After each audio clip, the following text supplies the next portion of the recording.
Hi, everybody. Leah Brown going live at the salon, just finishing my day off, and I'm about to go pick up my kids. But I am doing a 30-day live Facebook challenge. Bernath Media, Liba Lynn Bernath, my good friend from Pittsburgh who moved to Chicago, opened up her own company, and she's doing this amazing 30-day challenge um, to help small business owners like myself and women entrepreneurs, just to get out there and show themselves on social media more, and to let people know what is and isn't true about my business, and tell you a little bit about myself and my background. So here it goes. It's going to be really short because we're going to be doing this every day for 30 days. So I want to thank you, first of all, Liba, because when you don't go live for a while, you kind of lose your gumption. And I've been feeling very, like just not good about myself to get on live. And just having the challenge really pushed me to go beyond my comfort zone. And so I want to thank you for doing that and for helping me do that, because I know that in business, you have to go beyond your comfort zone in order to be successful. You can't just stay where you are all the time. You have to push yourself and go beyond what you and your mind tells you can or cannot do, or people around you as well. So anyways, the myth that I wanted to bust is a lot of people think in my industry, in my business, let me just specify. I have two different businesses. I am a salon owner, and I also run my own global network marketing business called Arbonne. And a lot of people think that the only people that are successful in a health and wellness, skincare product, cosmetic industry business, multi-level marketing business, the only reason why they're successful is because they're in the beauty industry. And it happens to be that I know a lot of people in the beauty industry that use my products. But that is not true. There are so many nurses, doctors, there are police officers, there are college students, high school graduates, stay-at-home moms. There are so many people doing this business. It is not just a business for people who know about skincare. So just to give you a little bit of background about how I got into the business is I was teaching for preschool for many, many years. I was a preschool teacher for 23 years, and I was getting very burned out. And I always said to myself, I don't want to be the kind of teacher that stays in the classroom when she's burned out. I just don't think that's fair to the kids.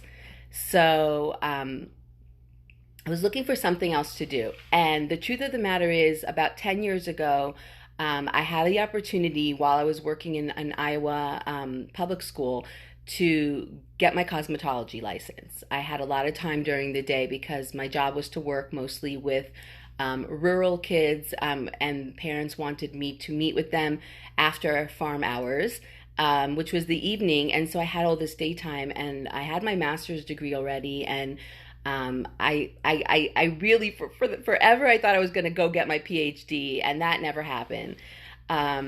Because I figured, why would I go and get my PhD and spend another few years and another $100,000 just to not make enough money to support my family? So I got my cosmetology degree, and I opened up my own business right away in my home. So I was teaching full time. I was running my salon in the evening times, mostly just for friends and the local community people who knew me, because it was in my home. I was fully licensed and insured, but I was only doing it in the evening and on the weekends. And when I moved to Pittsburgh, I again opened up a salon in my home out of my basement, continued teaching full-time preschool, and realized it was not enough to support us. Iowa was a lot more affordable than Pittsburgh. Even though Pittsburgh's great and it's way more affordable than a lot of the big cities that I've lived in. I've lived in LA, I've lived in Miami. I know a lot of people in New York, and I know how expensive it is in those big cities, metropolitan area, Chicago. So I'm not complaining, but hi Mimi, gorgeous, you too. But I'm just saying that it was more expensive than Iowa, so I needed more income. So besides, my husband has a catering business. He's working full time. He's working at the school. He's driving Uber. So I decided, okay, I'm going to drive Uber too. So I started driving Uber. And then I said, wait a second, it's not enough. So I took on another job as a Sunday school teacher. And that wasn't enough. So they asked me, well, will you teach after schools on Tuesdays and Thursdays and on Wednesdays? And I'm like, yeah, sure. So here I am. Okay, imagine this.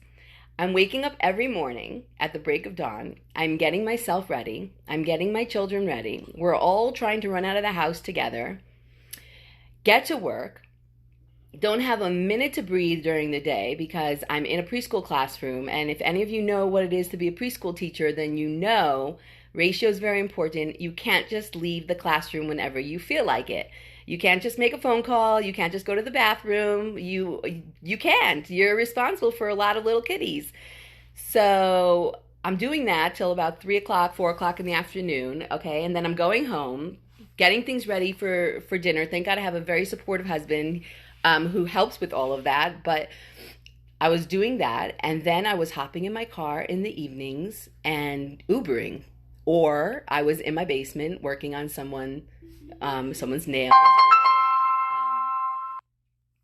hair or wig or makeup or anything like that. So here I was like trying to juggle a million different jobs and all these different things, and it was just too much. And it was almost like I was wearing like it as a badge of honor. Like, look at all these hours I'm putting into the day. I'm such a hard worker. Blah, blah, blah. But I was noticing that I didn't have time for myself. I didn't have time to spend with my family. And I surely wasn't making the kind of money that I needed to make. So I realized that that is not the way to go. And by chance, I happened to run into someone who was selling the products for my company. And I really initially just bought into the products because I loved them and I wanted to share them with my clients. But about 2 or 3 years into the business, I realized, hey, this is a business. This multi-level marketing, social marketing business plan is brilliant. And it really, really works. So I just want to say, so the myth that I was breaking is that it's not just for beauticians, cosmetologists, and salon owners. Anyone can do this business. And it has allowed me to quit my teaching job full time and allow me to work in my salon on my own time, on my own hours in a brick and mortar location. And it has allowed me to stop teaching all of my evening jobs, and I'm only teaching Sunday school now. And that's only because I love it so much and I want to like stay in teaching a little bit. And that's my way of keeping in teaching. Plus, otherwise, I know I would just sleep in Sunday mornings and waste my day away. So it allows it's great. I love that. So I'm doing my salon and that. And my other business, this multi-level marketing business that I'm doing with Arbonne, is just allowing me all that other freedom. I don't have to do the Ubering anymore. I don't have to work in the evenings anymore. And it really, really is great. And what changed that all for me also was the fact that they became kosher a couple of years ago. And when they became kosher, that's when my business changed, because I tried the products and they worked. And I don't want to go too much into it now because we're going to be doing this every single day. So tomorrow I'm going to talk to you about the products that I used that changed my life, that really made me realize everybody needs to be using these products and not just me. So tune in to me tomorrow. This is only day 1 of my 30-day live challenge. Bernath Media. I will put Liba's Instagram on my comments down below, and follow her. She's amazing. She is such a go-getter.